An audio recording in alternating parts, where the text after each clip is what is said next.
ఈ నెల 8వ తారీఖు వచ్చినా ప్రభుత్వ ఉద్యోగులకు జీతాలు జమ కాలేదు. ప్రతి నెల 1వ తారీఖునే జీతాలు జమ చేస్తామన్న కూటమి నాయకులు హామీలు అమలు కావడం లేదు. నెలంతా కష్టపడినా ప్రతి నెల జీతాల కోసం ఎదురుచూడటం ప్రభుత్వ ఉద్యోగులకు పరిపాటిగా మారింది. దీంతో ఉమ్మడి పశ్చిమ గోదావరి జిల్లాలో వేలాది మంది ఉద్యోగ, ఉపాధ్యాయులు, పెన్షనర్లు, అవుట్సోర్సింగ్ కాంట్రాక్ట్ ఉద్యోగులకు అవస్థలు తప్పడం లేదు.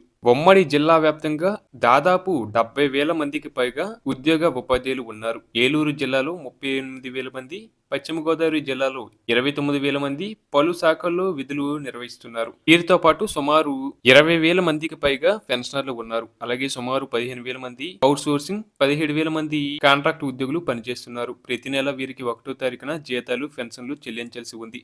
అయితే చంద్రబాబు సర్కార్ జీతాలు చెల్లింపుల్లో తీవ్ర నిర్లక్ష్యంగా వ్యవహరిస్తుందని వారు వాపోతున్నారు.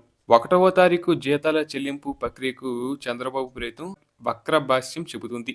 అవుట్సోర్సింగ్, న్యాయశాఖ పెన్షనర్లకు, గ్రామ, వార్డు, సచివాలయ సిబ్బందికి 1, 3వ తేదీల్లో చెల్లింపులు చేశారు.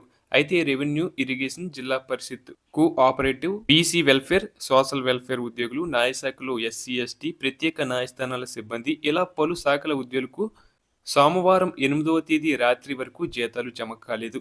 ఒక్కో శాఖకు ఒక్కో తేదీన చెల్లింపులు చేయడం ఏంటో ఉద్యోగులకు అర్థం కావడం లేదు. ఇదిలా ఉంటే ప్రస్తుతం ప్రతి వ్యక్తికి ఆర్థిక క్రమశిక్షణ కీలకంగా మారింది. బ్యాంకులు, ఖాతాదారులు పాన్ కార్డు ఆధారంగా సిబిల్ స్కోర్ అనేది పరిశీలిస్తున్నారు. రుణాల మంజూరు, ఈఎంఐల చెల్లింపులు, చెక్ బౌన్సుల తదితరాల ద్వారా సిబిల్ స్కోర్ లెక్కిస్తారు. రాష్ట్రంలో చంద్రబాబు సర్కార్ నిర్వాకంతో ఉద్యోగ, ఉపాధ్యాయులు సిబిల్ స్కోర్ పడిపోతుంది.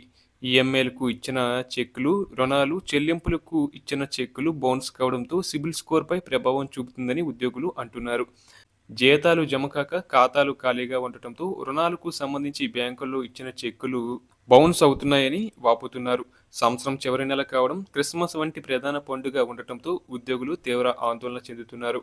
ఉద్యోగులకు డిఏల చెల్లింపులు, ఇతర ప్రయోజనాలు అందడంలో చంద్రబాబు సర్కార్ విఫలమైందని, ఈ నేపథ్యంలో వాటిని ప్రశ్నించడానికి వీలు లేకుండా జీతాలు వస్తే చాలురా బాబు అనే ధోరణికి ప్రభుత్వం తీసుకొస్తుంది. ప్రతి నెల జీతాల చెల్లింపుల్లో ఆలస్యం కావడం, ఎప్పుడు వస్తాయో తెలియని అయోమయంలో ఉద్యోగులు ఉన్నారు. ఉద్యోగులపై కక్షపూరిత ధోరణిని ప్రభుత్వం అవలంబిస్తుందని ఉద్యోగ సంఘాలు ధ్వజమెత్తుతున్నాయి. అలాగే ఉద్యోగులు ప్రతి నెల రుణాలకు ఈఎంఐలు పెట్టుకుంటారు. జీతాలు జమ చేయడంలో ఇలా ఆలస్యం చేయడంతో వారి సిబిల్ స్కోర్పై తీవ్ర ప్రభావం పడుతుంది. దీంతో భవిష్యత్తులో వారు రుణాలు కూడా లభించని పరిస్థితి ఉద్యోగులకు ఎదురవుతుంది. ప్రతి నెల 1వ తేదీనే జీతాలు చెల్లించేందుకు చర్యలు తీసుకోవాలని వారు కోరుచున్నారు. అలాగే రుణాలు సకాలంలో చెల్లించకపోవడంతో ఉద్యోగులు డిఫాల్ట్గా మారిపోతున్నారు. బ్యాంకులు ఉద్యోగులకు భవిష్యత్తులో రుణాలు మంజూరు చేసే అవకాశమే లేకుండా ప్రభుత్వం చేస్తుంది. గత నెల 6వ తారీఖు వచ్చిన జీతాలు జమ కాలేదు.